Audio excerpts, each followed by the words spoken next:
Jeff, thank you so much for coming into the podcast. Oh, Cathy, what a treat. I've been looking forward to this, and thanks for the opportunity to connect with you and just the incredible community that you've been building. So well Oh, done. that Thank you. That's really so kind that you even paid any attention to that at all. That's so nice. We have mutual friends. We were just talking about that before we officially started. And one of those people is Casey Means, who's really such an angel in my life. And so when I know people who love her and know her, I'm like, okay, we're definitely going to get along. Um, so welcome. You've been helping people to open their heart, to find their alignment. Um, how early on in your life did you start feeling like, okay, I think this is what my whole thing is going to be? Like, what led you to making this your life's work, and how young were you when you kind of started to find this path? Yeah, well, I really just give all the credit to my wife in this regard. So I'm a refugee of the music industry. Um, I was running a record label and a management company in downtown Manhattan, just 2 blocks north of the World Trade Center. And of course, then that tragedy unfolded. And my wife, Skylar, and we've been together for 37 years. Um, in that period, right after the World Trade Center disaster, there was this kind of sense of collective grief, not dissimilar to what we're actually experiencing in Los Angeles right now in the wake of the fires, but that inspired people to do some crazy things. And one of those people was my wife. So she opened a yoga studio at Ground Zero in early 2002 Wow. in my office building. So we were on Warren Street. It's like 2 blocks north. And we were in that tiny little perimeter that was kind of cordoned off for some time. And then finally we got back in, and our office was just inundated with ash and soot. And most of the other Ugh. tenants had absconded to Brooklyn or whatever, upstate New York. And Skylar was like, no, this is my calling. And upstairs from my office opened a yoga studio called the Kula Yoga Project, which in Sanskrit is transliterated to intentional community. And it was a very, very humble little studio, Cathy. This is way before like the Tony Equinox studios on every corner. Um, and she had a little sandwich board on the sidewalk, that said Kula, I think it was spirituality through sweat or something like that. And um, and yeah, I got a front row seat to watching the power of kind of somatic and spiritual practice, but even more than that, community, or maybe the elixir between the two of them to really help people heal. And, a lot of people associate that area of New York with the financial district, and that is true. But it's a very residential district as well. And so, sort of the grief-stricken denizens, mostly women, um, poured into this little studio. And I would sit in the vestibule of that studio. And this is like funky, like the bathroom was actually in the studio. It was like the width of a bread box. And there was a radiator that like would whistle in the corner. But people would come out of that studio open-hearted and open-minded, and we'd have like collapse on this little old futon, and I just watched people share their stories and heal, and that just bent the arc of my personal and professional life. And I was very adept at um, everything that the music industry teaches you. So putting on big shows and bringing product to market and design and look and feel and all of that stuff. Um, and I decided at that time to leverage some of those skills um, to help people heal and to pursue their well-being. Oh my gosh, I'm so happy that I asked you that question because I knew a little bit about your story, but I didn't have the full just the beautiful timeline of the unfolding of it, and it's really cool, and I love how much credit Skylar gets as part of that story, and I love that her name is Skylar because it's like she was so Mhm. destined to be this person. It's like a fairy being. Um, so we're going to talk about a lot of different things, but one of the things I think that will sort of open us up to a lot of things is your newest book, which is coming out soon, which is called Good Stress: The Health Benefits of Doing Hard Things.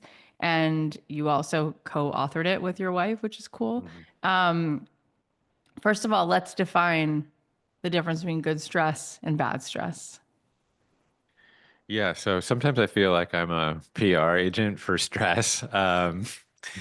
And because really, when you look at the body and the human organism and how it's engineered, we have this adaptive response to stress that serves our biological imperative.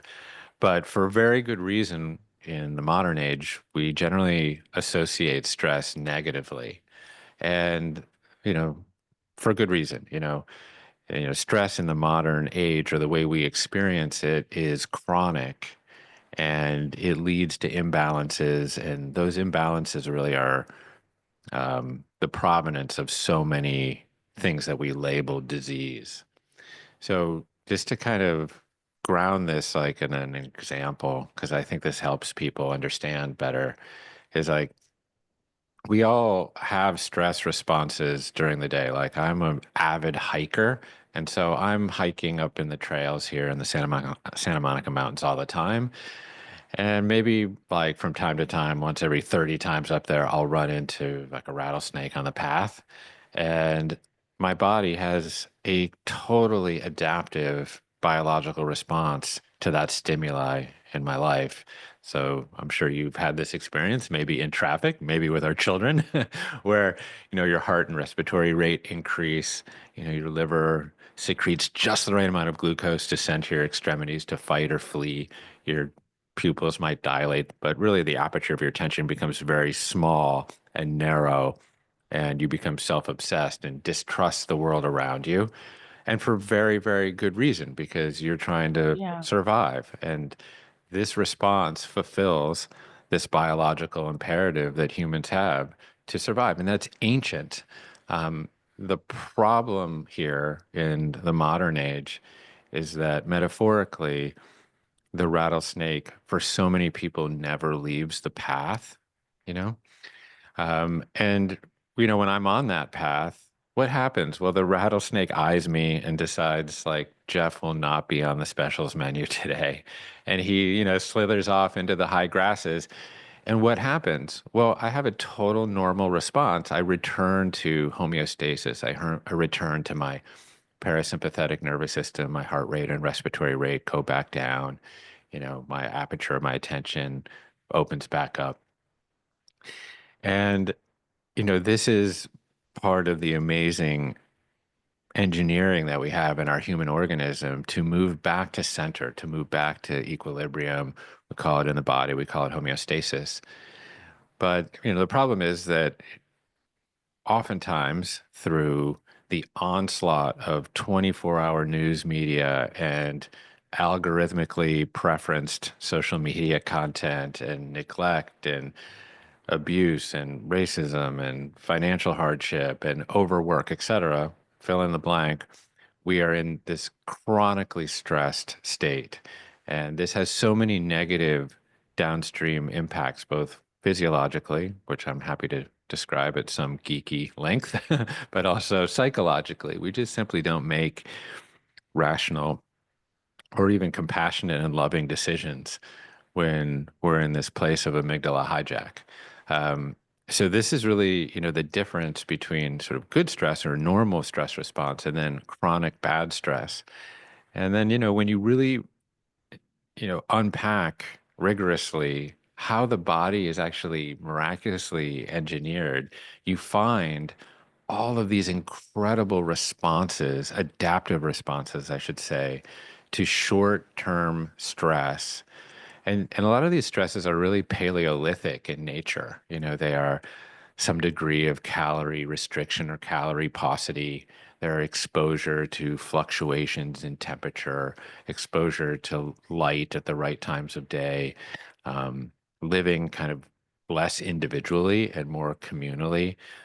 So, a lot of times I think of these Paleolithic stressors within the parentheses of like how we actually evolved. And the issue is we've denuded most of our life from these stressors in the name of ease and convenience. And that's leading to a lot of dis-ease, candidly, and a lot of inconvenience. Well, you described the rattlesnake and the body sort of feeling as though the rattlesnake has never left the path. You described that really well. It's funny, the only time I've ever seen a rattlesnake is with Bobby Kennedy in my backyard, and he picked it up, and Yeah. he wasn't stressed at all. We used to be neighbors of his, and every time he'd come over to hang out, he would say to my kids, "You want to go?" We had this mountain behind our house, and then somehow he would find the coolest animals back there. But we saw a snake once, and he just was so calm, and he's like, "Oh, let me tell you everything about this species, and let me pick it up," and then and I was like, oh my God, it's like he had this like override where he wasn't stressed at all. He was just like so one with nature. But anyways, thought that was just worth sharing because it's the only time I've ever seen a rattlesnake. Um, Yeah, can I just comment on that for a second? Because yeah. I've been in his van before, and he's got this funky old van, and it's full of old snake skins and things like that. But this is part of how we can use conscious tools to respond to stress. And I mean, there could be maybe nothing more useful in this day and age when essentially your attention and time and focus has been commodified and productized by, every single force. Um, and our ability to essentially put top-down conscious pressure on top of involuntary bottom-up response, the way, in that situation where, Bobby somehow has that ability to essentially tame that more reptilian, in this case, literally, Literally. Yeah. response, I um, and essentially use our neo-mammalian brain and sometimes conscious breath to apply top-down pressure on top of that involuntary bottom-up response to emotionally regulate to what otherwise may seem like very, very stressful or adverse conditions. Yeah, as far as he goes, and it's related to the conversation, but I tell him that his greatest power is his spiritual power because he's the most loving, relaxed person in the world, which is just amazing. But when you describe all of that, and then you talked about some of those paleo, ways into kind of activate our alignment, can you go even further and really clarify what is good stress? What are Yeah, the things that make up good stress? What does that even mean? Because it sounds like an oxymoron. Like, what yeah. on earth could be good that's also stressful? Yeah, totally. Well, sort of in the context of my book, there's sort of these amalgam of protocols that I have put under the aegis of good stress. And some people think of them as adversity mimetics, um, these practices that mimic the Paleolithic conditions in which we evolved. So, for example, we used to experience quite a bit of calorie paucity, right? Because winter would come and there would be a fallow, and so it was completely adaptive for the human body to get a little bit fat in the late summer and early fall because it knew that the paucity of winter was just around the corner. And so that calorie restriction that used to be imposed on us through the winter months not only kept us lean, but they also activated all of these incredible pathways in the body that evolved in our relationship to the environment. So there's all these kind of restoration pathways for the geekier listeners, like calorie restriction stimulates this particular pathway known as AMPK, which is associated with this process called autophagy, which is this cleanup of dysfunctional proteins in your body so that then your body can upcycle those building blocks, those amino acid building blocks into other proteins and compounds. So that's one of them. You know, calorie restriction and calorie paucity used to result in the production of new mitochondria. This is one of Casey's big themes. And so there's all of these mechanisms within the body that are adaptive to stress. For example, we used to experience in our hunter-gatherer days, exposure to massive fluctuations in temperature. And so we would get really, really hot sometimes on the plains of the Serengeti, but we had this built-in adaptive mechanism to thermoregulate and bring our body back down into that warm porridge of 98.6. And that was great. But also that perspiration that we have as humans in relation to getting very, very hot, that was also a detox method. Also getting hot, we've discovered, produces or activates the production of all of these amazing proteins like brain-derived neurotrophic factor, this particular protein that stimulates the growth of new neurons and maintains the function of other neurons. It also stimulates the activation of heat shock proteins, these other proteins that maintain the three-dimensional shape of proteins such that they can function. So our body, again, is riddled with these mechanisms. Same thing with cold. We get cold, and what happens? Well, our body has to thermoregulate. It has to bring our core body temperature back up into that Goldilocks zone. So what does it do? It burns fat or glucose, but if you don't have a lot of glucose around, it'll burn fat and thermoregulate yourself. So it's an unbelievable metabolic tool. Also, getting cold releases dopamine for a protracted period of time, up to 48 hours, depending kind of on how you get cold. But also the emotional resilience that came with getting cold. Essentially, your ability to apply essentially top-down pressure on top of that involuntary response to have that panic attack. But now, so there's all of these, and I could go on and on. I mean, there's so many adaptive mechanisms in the body. I mean, even crying, that was actually one thing that I learned more recently, is an adaptive mechanism. It's an adaptive response to stress. Because when we cry emotional tears, and I'm not talking about cutting onions and reactive tears, I'm talking about like emotional tears. If you actually analyze those tears in a lab, what you'll find is a stress hormone actually in those tears called ACTH. I think it's a adenocorticotropic hormone. So when you're crying, you're literally flushing out stress. So it's really quite amazing that the body has all of these built-in techniques or mechanisms.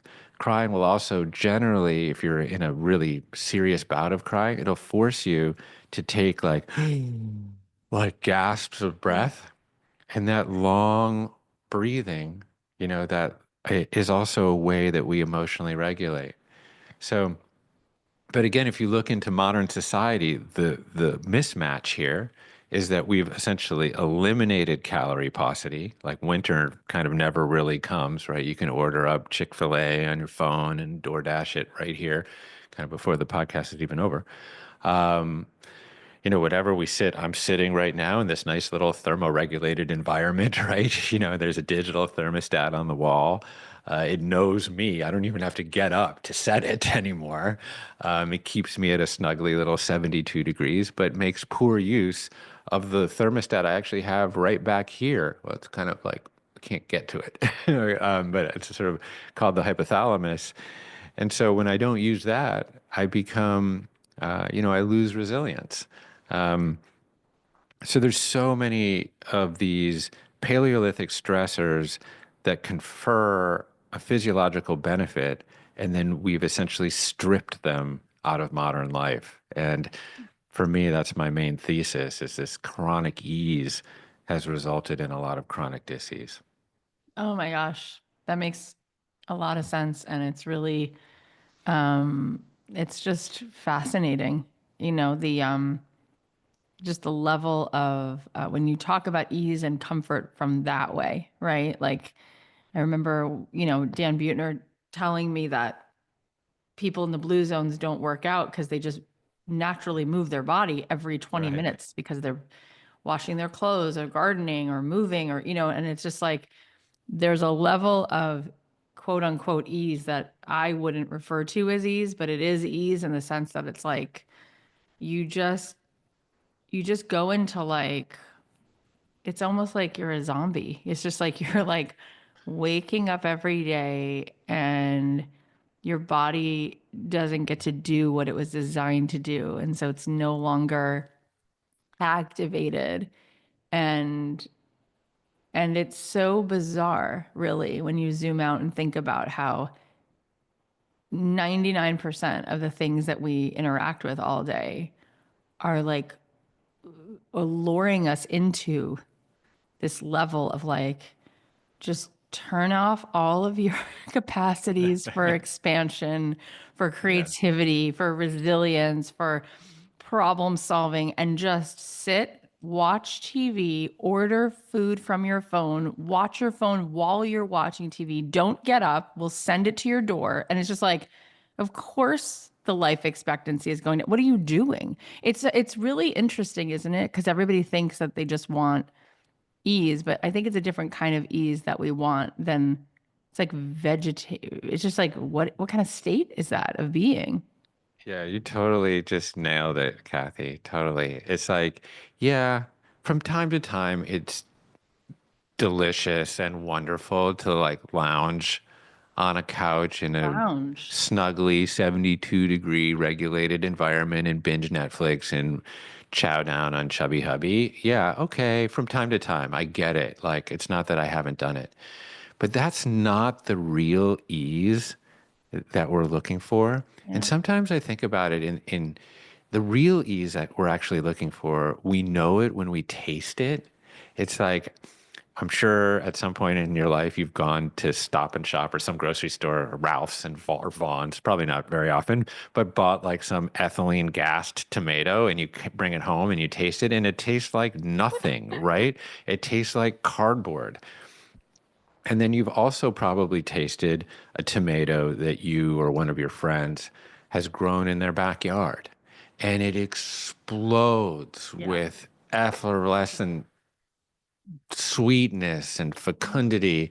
And, but that didn't come for free. Like you had to cultivate the soil in your backyard.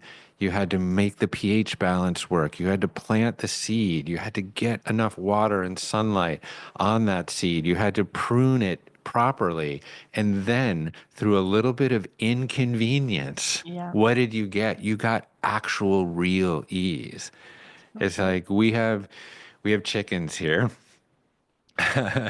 They're sort of on strike right now. They know that the price of eggs is high, so they're holding out. But no, this is normal. That's hilarious. They kind of molt around this time of year and then they don't lay as much. But again, yeah, it's a little bit of a hassle. It's a little bit of a discomfort to have the chickens. I got to go up there and bring them the kitchen scraps and, clean out the coop every once in a while. And they're actually, it's not that big of a deal. But what do we get? We get an egg from every one of them every day. And when I crack it open in the pan, it is like red orange Yeah. yolks Yeah. versus the one that I Ah, can DoorDash, which is like this pale yellow yeah. thing that's been essentially from a chicken that's been fed GMO corn and soy. I mean, that's not the ease that we It's really insane. want, you know? Yeah, it's insane.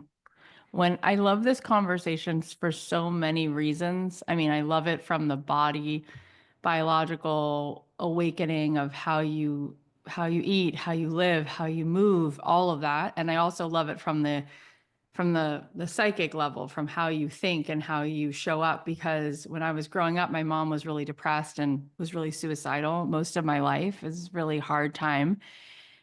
to say the least. And what I heard eventually is that the opposite of depression is not happiness, it's purpose.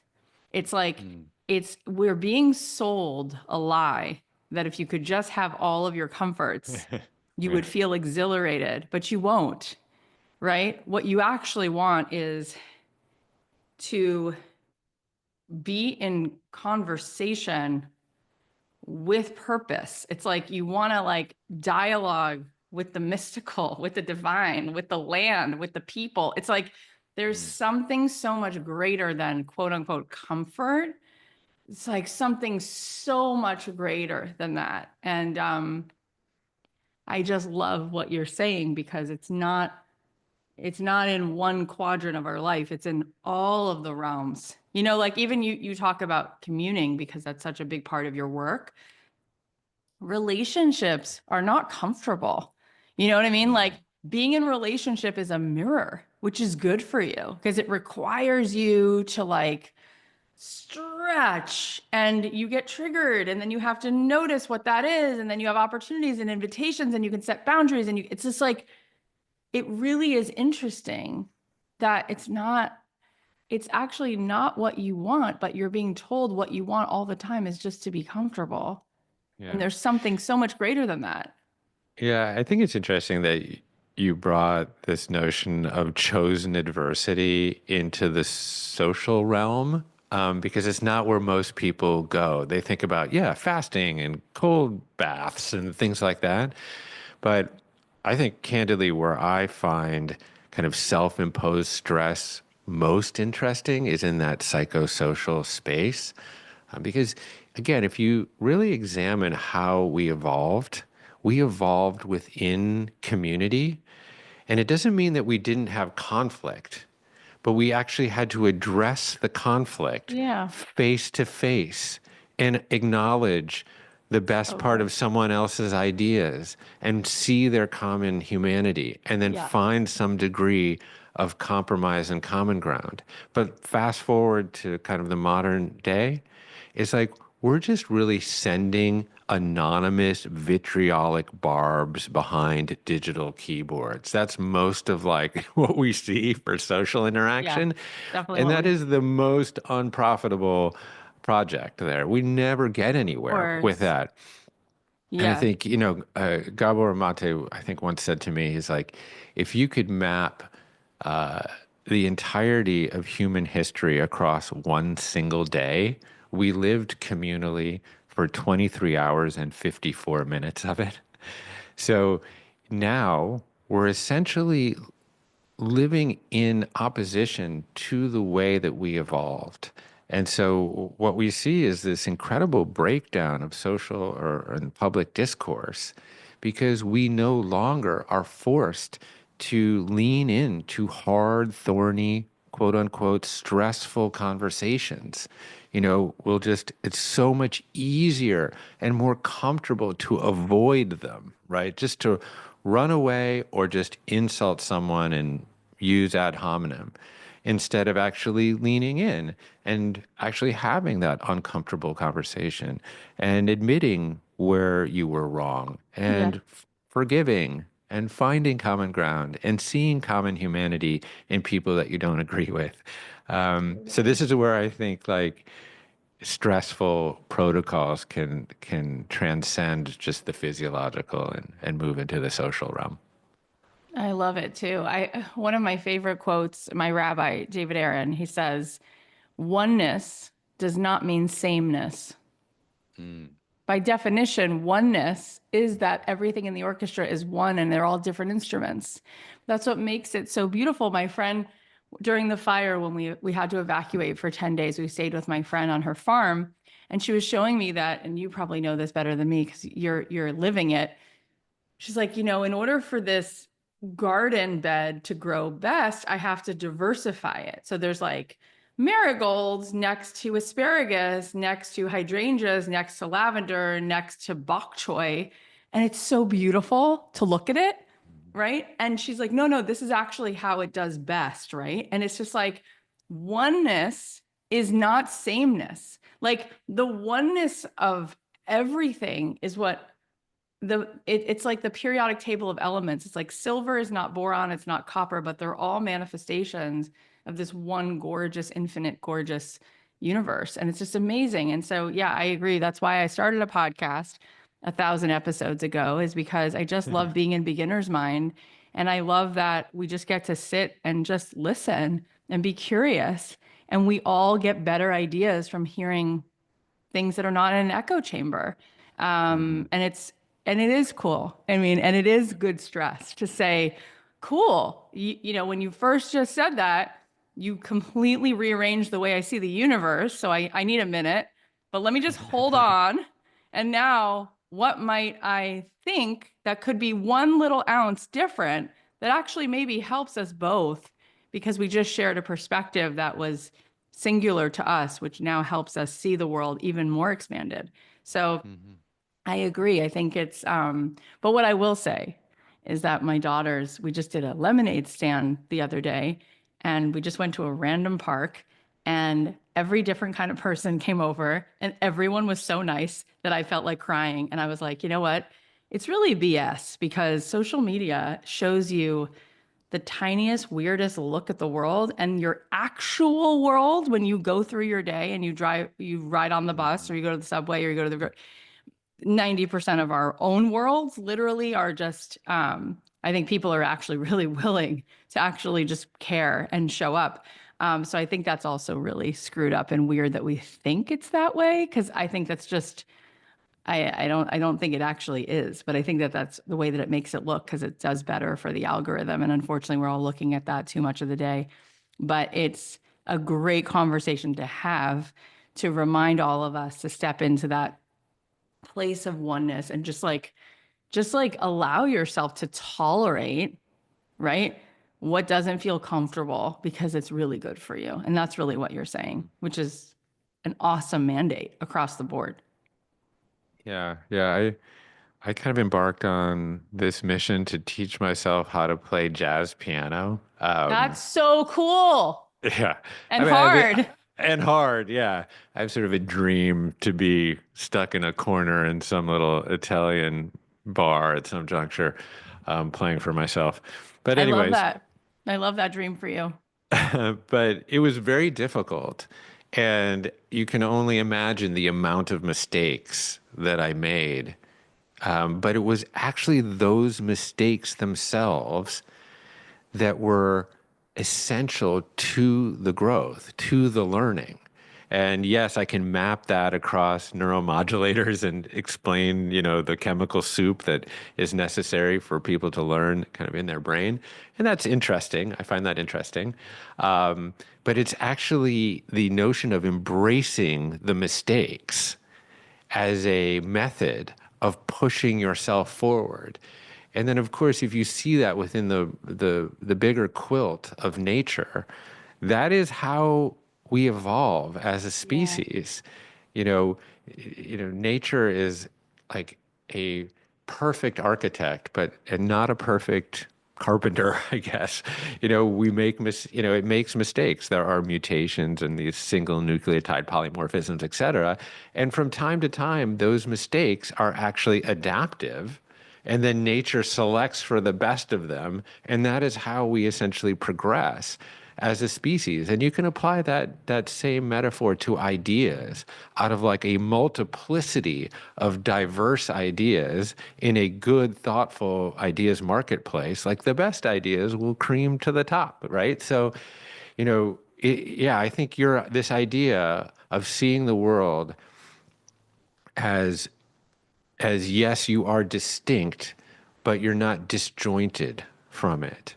The Buddha had this wonderful image that I'm not sure it was he exactly that used it, but that is used in Buddhism to explain sort of the interconnected, mutually interdependent nature of the universe, where the universe is essentially an endless cobweb. And at every juncture of that cobweb, there is a crystalline diamond that's slightly different and that reflects all of the other junctures. And that is just a I love that. magical way to see, your place within this interconnected universe, that you can be distinct but not disjointed. And in fact, you really cannot separate yourself from your environment. I've started to use the word like you are an organment or an environism or something like that. Well, Some, yeah. um, and we know that to be true, through the study of physiology, how our environment impacts, our own, hormonal makeup, et cetera. So we know this by dint of our own experience, but we often feel very separate from the world around us. We kind of identify with this like locus of attention behind our eyes and kind of see ourselves as separate and in competition with the world around us. But sometimes the study of nature or having a mystical or spiritual experience kind of unveils that delusion. Yeah, for me, I lived in Jerusalem for 3 years after college, which was a fluke. I was supposed to be there for 3 weeks and I stayed, and it was like Amazing. rewriting the software code in my mind. And I never, I couldn't see the world the same way again. It was like I realized that the mind is always in lack and the heart is always full. And the Mm, heart always sees one and always mm, sees ourselves connected, and the mind always sees the separation. So anyway, it's been a journey, but I want to ask you this question, although I know it's a loaded question, but do you feel like it's safe now to be in LA because you know so much about health and air and worlds of the organism, like you said, the environment does connect to you. Like we live in the hills near sort of where Mandeville meets Mulholland, and I just feel like, oh, what am I supposed to do now? Like, I mean, my chest hurts and I got purifiers on, and I'm like, the ocean's black. I'm like, I honestly, like, I don't know what's happening. It is mhm. bizarre in light of this conversation how uncomfortable it is to be uncomfortable and how quickly people just want to say, it's over now. Let's just go back to bed. Let's just not think about it anymore. When, like, sometimes that middle area is the most uncomfortable, where it's like, didn't just happen. And you don't have the adrenaline of it just having happened, but it's still uncomfortable. And we still have to make space for how uncomfortable it is for a minute. Yeah. I think there was a Austrian chemist, I think his name was Paracelsus. I think he said the dose makes the poison, right? So, right now, I think what concerns me about the environment in which we live is that there is no dose that's quite big enough to qualify as the poison. But what we're doing is sort of bioaccumulating little paper cuts of poison, right? Yeah. So, I listened to this very long, intelligent conversation between Rich Roll and Rhonda Patrick, where she talks about microplastics, for example. Yeah. And so, okay, yeah, we're also ingesting a lot of microplastics. Yes, there's also forever chemicals in our environment, PFAS. There's also these plastic-based chemicals, the BPA, et cetera. And yes, true, the body is incredibly resilient. And I think there's a lot that we can do through, candidly, a lot of these good stress protocols to upgrade our Yeah. resilience. And then the question is like, we have this allostatic load. We can bioaccumulate. How many stressors do we bioaccumulate over time before they start to present in some very, very detrimental way? And I think that's the balance that we have to sort of intuitively get really in touch with in our body. Yeah. And if it starts to, tip, and yes, I'm also into biomarkers and all that stuff. Like let's test like crazy, but at the same time, I think one knows a little bit by through like refining your interoception of like, okay, wait, I'm not well. I don't feel good, and Yeah. something in my environment and in my behavior needs to change.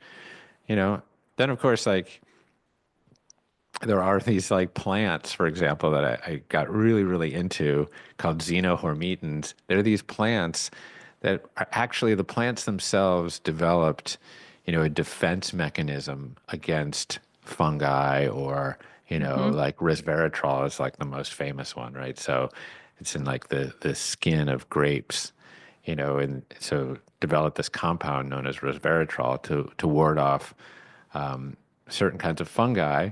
And then when we actually eat those plants, they insult us just slightly. They create just a small degree of biochemical stress that then our body then responds in a positive way, and they actually confer a benefit. So you hear about all these things. We actually call them polyphenols or phytochemicals, but like luteolin and quercetin and resveratrol. I mean, these are all essentially compounds that were developed in plants that stress us just a tiny bit, but then actually confer a Actually do benefit. that. So it's an interesting conversation. There's like, when is stress or environmental insult actually detrimental, and when can it be a little bit beneficial? Because if we think about it like in the most easy way for us to think about it sometimes is like you overload a biceps muscle, enough times. And what happens? Well, you tear the microfibers in that muscle and you have an immune response. You have an inflammatory response. And in in reaction to that, your body then builds all of these structural proteins, myosin and actin, and you give the thing a little rest. And what happens? It grows back bigger and stronger. So like muscle hypertrophy is like one example, like a really, really good example of like what doesn't kill you makes you stronger. Yep. And It's yeah, I so think that, it's yeah, it's so interesting to try to like untangle it. no, I mean, when you really, first of all, it's really beautiful how much love and attention you've put on the human body. And I Thanks. really appreciate hearing all these words, words that I know, words that I don't know, opening up new synapses in my brain that are helping me to know myself better. And it's awesome. And I'm excited for your new book to come out and for people to keep getting acquainted with themselves. But when you zoom out, I think what's really just so massive about this conversation is really the identity reset of that we are built to be resilient and to really activate within us what really is most authentic to our nature, which has the capacity to expand in ways that really only become known to us when we are in a scenario where we have to stretch a little bit, and I even think about how my own childhood is exactly the perfect recipe that led me to the exact beautiful, purpose driven, meaningful life I have right now.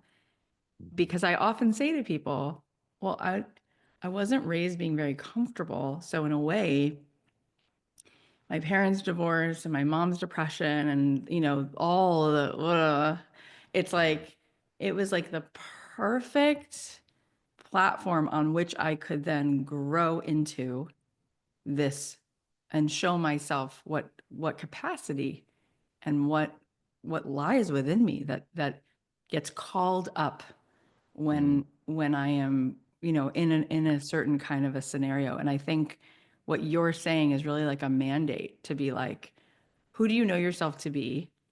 And on a biological level and on a spiritual level, who could you actually show yourself that you become mm, when you put healthy amounts of stress into your life that allow you to rise like a phoenix? And your yeah. body wasn't meant to do that. And it's so cool to talk to you and hear your depth and love for people. And it's really exciting. I love how you put it all together. Well, So, isn't it interesting that, your adversity that you had in your childhood, and I say this with a lot of compassion because, yeah, my parents had a really acrimonious divorce as well.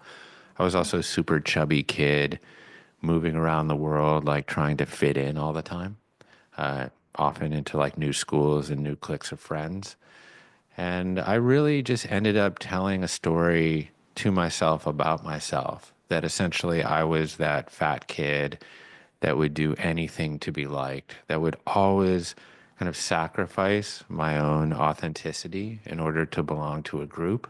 sure. And that was my fixed fate, that my destiny was written in kind of the genetic stars of my life. And I pulled that story into my adulthood and became kind of this incessant people pleaser. And that ended up having a lot of negative psychological and physiological impacts. And it wasn't until I could actually do an honest inventory into my life to actually realize that what was my biggest shortcoming as a kid actually became my biggest superpower as an adult. Because what did I do in my life? Basically, the entire thread that's been woven through the quilt of my life is projects that bring people together. Yeah, it's gorgeous. Why? Because I know viscerally how important it is to belong. So, in a way like that stress of growing up, yeah, I mean, like no mud, no lotus in that regard. But it does require, I think, a lot of work. And I'm sure, you've done this work on yourself where you have to embrace the notion that change is possible, that you can tell yourself a new story about yourself. And So this is beautiful. where I get off on, you know, marrying or bridging kind of these more spiritual and psychological aspects of life with the physiological, because when you look under the hood of the human body, what you see is, 7 octillion atoms having 37 billion chemical reactions per second. All you are is change. Not only is change possible, that's all there is. And at every moment, you can seize the agency to alter the trajectory of your life towards wholeness and away from disconnection. And that was my big Satori. Well, that is absolutely beautiful. We just like listened to like a Bach invention. So thank you. Thank you for such beautiful insights and words and vulnerability. I'm sure that everybody listening has their own way of relating to exactly what you said. And I'm not surprised why you've had such a beautiful success to what you've been doing, because that kind of vulnerability is such a superpower, and that kind of love and care is really, it's rare and it's gorgeous, and it's what pushes us forward as a species. So thank you. Tell everybody where they can get the book when it comes out in just a few weeks, a month. Yeah. Well, I was fortunate enough to scoop up the URL goodstress.com.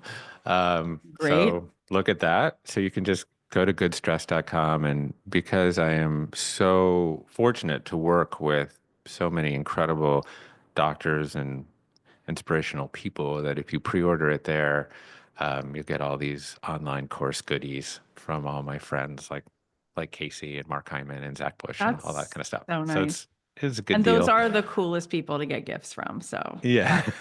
that's great. I'm so glad that we connected. It was bound to happen because we have a lot of people Mhm. in common, a lot of really special people. I've no doubt that people are going to get so much out of this book, and I appreciate you and your wife for sitting down and doing all of the research to put something together that's really so helpful and beautiful. And I loved this conversation. So thank you, Jeff. Thank you for coming on. Yeah. Thanks, Kathy. I really appreciate this opportunity, and I appreciate what a thoughtful listener you are. You're so cute and lovable.